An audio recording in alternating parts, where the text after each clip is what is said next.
En este video lo que vamos a hacer es la solución de un problema de flujo laminar en una tubería. Y la primera parte del problema la vamos a solucionar con las ecuaciones que conocemos, bastante sencillo. Mientras que la segunda parte del problema vamos a utilizar el código EES para hacer más que nada soluciones de diseño sobre el mismo problema que solucionamos a mano. Entonces comenzamos con el problema que dice lo siguiente. Tenemos glicerina a 40 grados centígrados con una densidad de 1252 kilogramos sobre metro cúbico y una viscosidad de 0.27 kilogramos sobre metro por segundo. Está fluyendo a través de una tubería horizontal de 4 centímetros de diámetro a una velocidad promedio de 3.5 metros por segundo, como se ve aquí en la figura. Entonces nos piden que determinemos cuánto es la caída de presión por cada 10 metros de tubería. Ese es básicamente entonces el problema. Conocemos todo lo que es necesario para poder solucionar este problema. Entonces, como ya mencioné anteriormente, la solución de este problema es bastante sencillo, pero es importante dejarlo claro para ver la segunda parte y cómo es que lo podemos hacer un trabajo de diseño en ingeniería a través del programa EES. Dado que lo que nos piden es la caída de presión y a través de la caída de presión nosotros podríamos calcular cuánto es la potencia de bombeo necesaria para levantar esa caída de presión, entonces comenzamos calculando el flujo volumétrico. No es nada complicado, la velocidad promedio multiplicada por el área de contacto, tenemos todos los valores y nos da 0.004398 metros cúbicos por segundo. A partir de aquí entonces podemos calcular lo que es el número de Reynolds con la densidad, la velocidad, el diámetro de la tubería y la viscosidad del fluido. Nos da un flujo, un número de Reynolds, perdón, de 649.2, lo cual nos indica que estamos en el régimen laminar. Posteriormente, dado que ya hemos determinado que es un flujo laminar, calculamos el factor de fricción de Darcy con la ecuación que nos dice que es en flujos laminares. Este factor de fricción es 64 sobre el número de Reynolds, nos da un resultado de 0.09859. Y ya con ese factor de fricción de Darcy, entonces lo que podemos calcular es ya en sí cuánto es la caída de presión a lo largo de 10 metros de tubería. Entonces tenemos el factor de fricción, la longitud de la tubería, diámetro de la tubería, densidad del fluido que está pasando por nuestra tubería, cuánto es la velocidad a la que se está moviendo al cuadrado, dividido 2. Ahora, los factores de corrección para pasar a kilopascales no los he puesto, pues básicamente es dividir aquí 1000, ¿no? Entonces aquí abajo podríamos poner 2000 y entonces ya el valor nos quedaría en kilopascales. A partir de aquí, dado que ya tenemos la pérdida de carga y tenemos cuánto es el flujo volumétrico, entonces dado que ya tenemos cuánto es la caída de presión y el flujo volumétrico, entonces podemos calcular cuánto es la potencia bombeo requerida para levantar esa caída de presión y tenemos una potencia bombeo de 0.831 kilowatts. La manera de solucionar este problema, al igual que la mayoría de los problemas de flujos laminares, es bastante sencilla, es bastante directa, dado que el factor de fricción de Darcy únicamente es 64 sobre el número de Reynolds, y a partir de ahí entonces podemos encontrar cuánto sería la caída de presión, la pérdida de carga, la potencia de bombeo, etcétera, etcétera, ¿no? Ahora, la segunda parte de este problema es mucho más interesante en el sentido de que lo que nos piden o lo que podemos hacer es, yo quiero mantener un flujo volumétrico constante, yo quiero mantener la misma cantidad de metros cúbicos por segundo en la tubería. Sin embargo, me gustaría saber cómo es que cambia la pérdida de presión cuando yo cambio el diámetro de la tubería. Y para esto puedo ir haciendo los cálculos aquí, es decir, fijar cuánto es el flujo volumétrico, cambiar los valores del diámetro para determinar números de Reynolds, factor de fricción de Darcy y entonces calcular cuánto es la pérdida de presión Obviamente aquí entonces también necesitaríamos una velocidad diferente.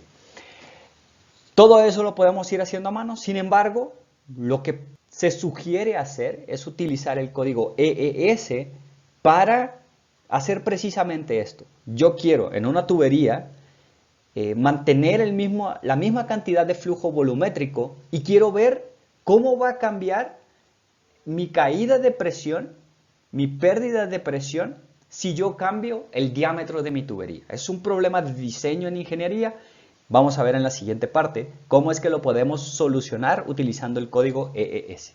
La segunda parte del problema es mucho más interesante, en el sentido de que podemos utilizar el código EES para poder hacer aproximaciones o para poder saber cuáles son, cómo es que varían las diferentes propiedades de mi fluido si yo cambio, por ejemplo, el diámetro de la tubería. ¿Ok? Entonces, en el código EES, lo que podemos hacer es escribir nuestras ecuaciones, todas las que nosotros tenemos para el problema que acabamos de resolver de manera manual, y decirle que nos grafique cómo cambiaría el número de Reynolds, por ejemplo, o cómo cambiaría la pérdida de presión cuando yo voy cambiando el diámetro de mi tubería. Eso es lo que vamos a tratar de hacer ahorita. Entonces, ¿cómo lo hacemos? Bueno, comenzamos escribiendo nuestras ecuaciones y nuestras constantes. Para simplificar mucho más el análisis de las ecuaciones, pues escribamos nuestras constantes. Comencemos con que la gravedad vale 9.81 metros sobre segundos cuadrados. Y así para todas las ecuaciones y valores que nosotros conocemos que nos está diciendo el problema. ¿Ok?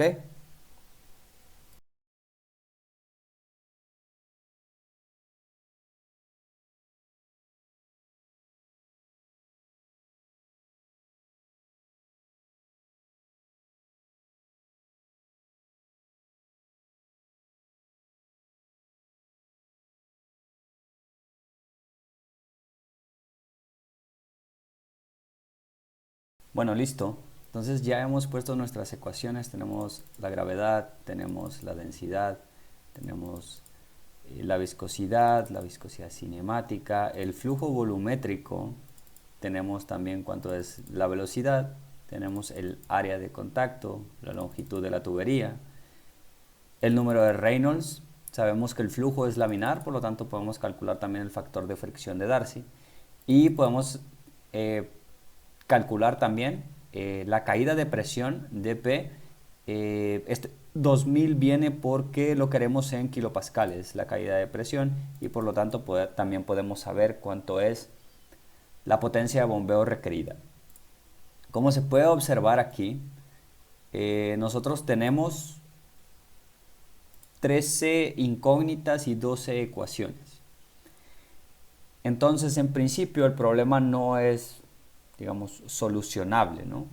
Sin embargo, hay que tomar en cuenta, por ejemplo, en lo que nosotros queremos calcular es, básicamente, si nosotros tenemos una tubería de 10 metros, en la cual queremos que el flujo volumétrico se mantenga, por eso estamos poniendo un valor fijo del flujo volumétrico.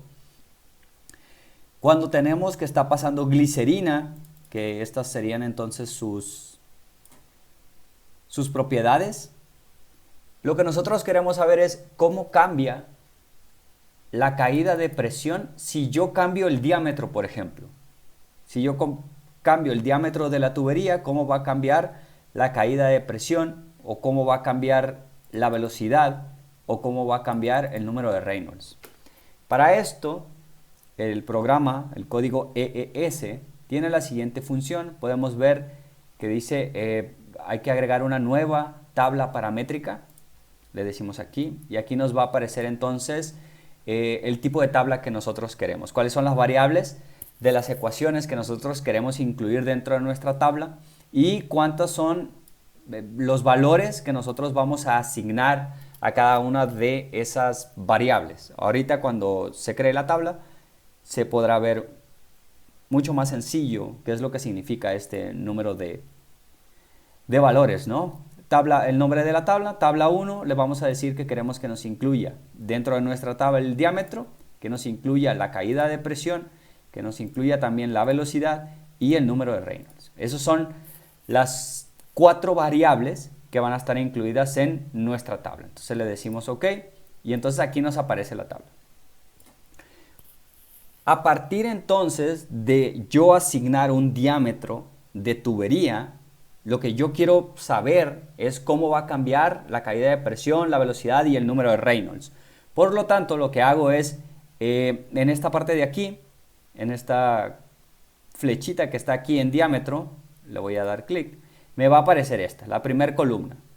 Entonces, existe la manera, y esto hace todo mucho más sencillo, de que le digas, mi primer valor, por ejemplo, va a ser 0.01.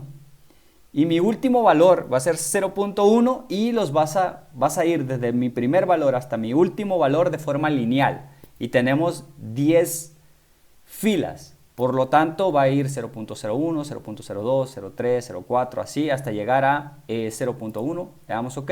Verificamos que entonces todas y cada una de las filas tengan un valor.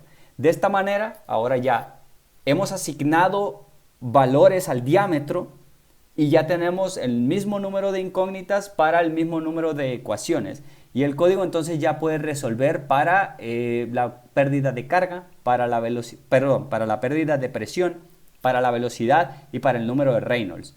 Entonces le decimos calcule y aquí nos da los valores entonces de cuál sería la pérdida de presión si nosotros tuviéramos un diámetro de tubería de 0.01 metros, ¿no?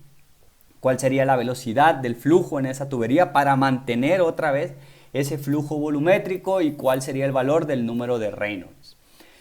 Este número de Reynolds pues raya en la transición a flujo turbulento. Sin embargo, bueno, podemos vivir con eso, ¿no? Hay una manera más sencilla de ver cómo es que va cambiando, por ejemplo, el diámetro con relación, cómo es que va cambiando, perdón, la pérdida de presión con relación al diámetro, y esto es, bueno, decirle, hazme una gráfica, ¿no? A partir de la tabla paramétrica que yo tengo, entonces, hazme una gráfica, nos pide cuál es el nombre de la gráfica, cuál es el que nosotros queremos. ¿Cuál es la variable que nosotros queremos en el eje X? Pues en el eje X quiero el diámetro y en el eje Y quiero la caída de presión que nosotros tenemos. Entonces le damos OK y aquí se ve entonces cómo es que va cayendo la pérdida de presión conforme nosotros cambiamos el diámetro de la tubería. Entonces pasar de 0.01 a 0.02 tenemos de 75.600 kilopascales de pérdida de presión a únicamente 4.725. Entonces la caída es abismal. Esto sirve mucho porque cuando estamos haciendo diseño, entonces queremos tener en cuenta todo este tipo de cosas.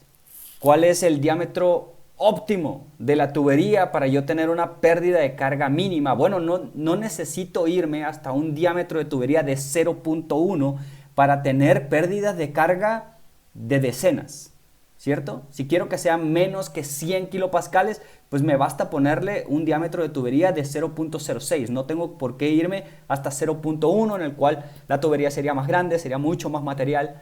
Entonces, esa es la manera en la que nosotros podemos ir viendo cuáles son las consecuencias de cambiar el diámetro en propiedades de mi flujo, como la pérdida de presión, la velocidad o el número de Reynolds. Obviamente esta tabla pues también se puede personalizar para decirle, bueno, me gustaría que mi línea fuera azul, me gustaría que tuviera símbolos cuadrados, que estos símbolos fueran un poquito más grandes. Le damos OK, pues se ve de esta manera, ¿no?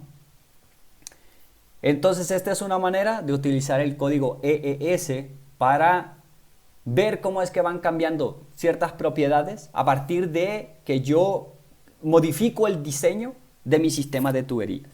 Espero que esto nos sirva y que podamos hacer otros ejercicios relacionados con esto más adelante.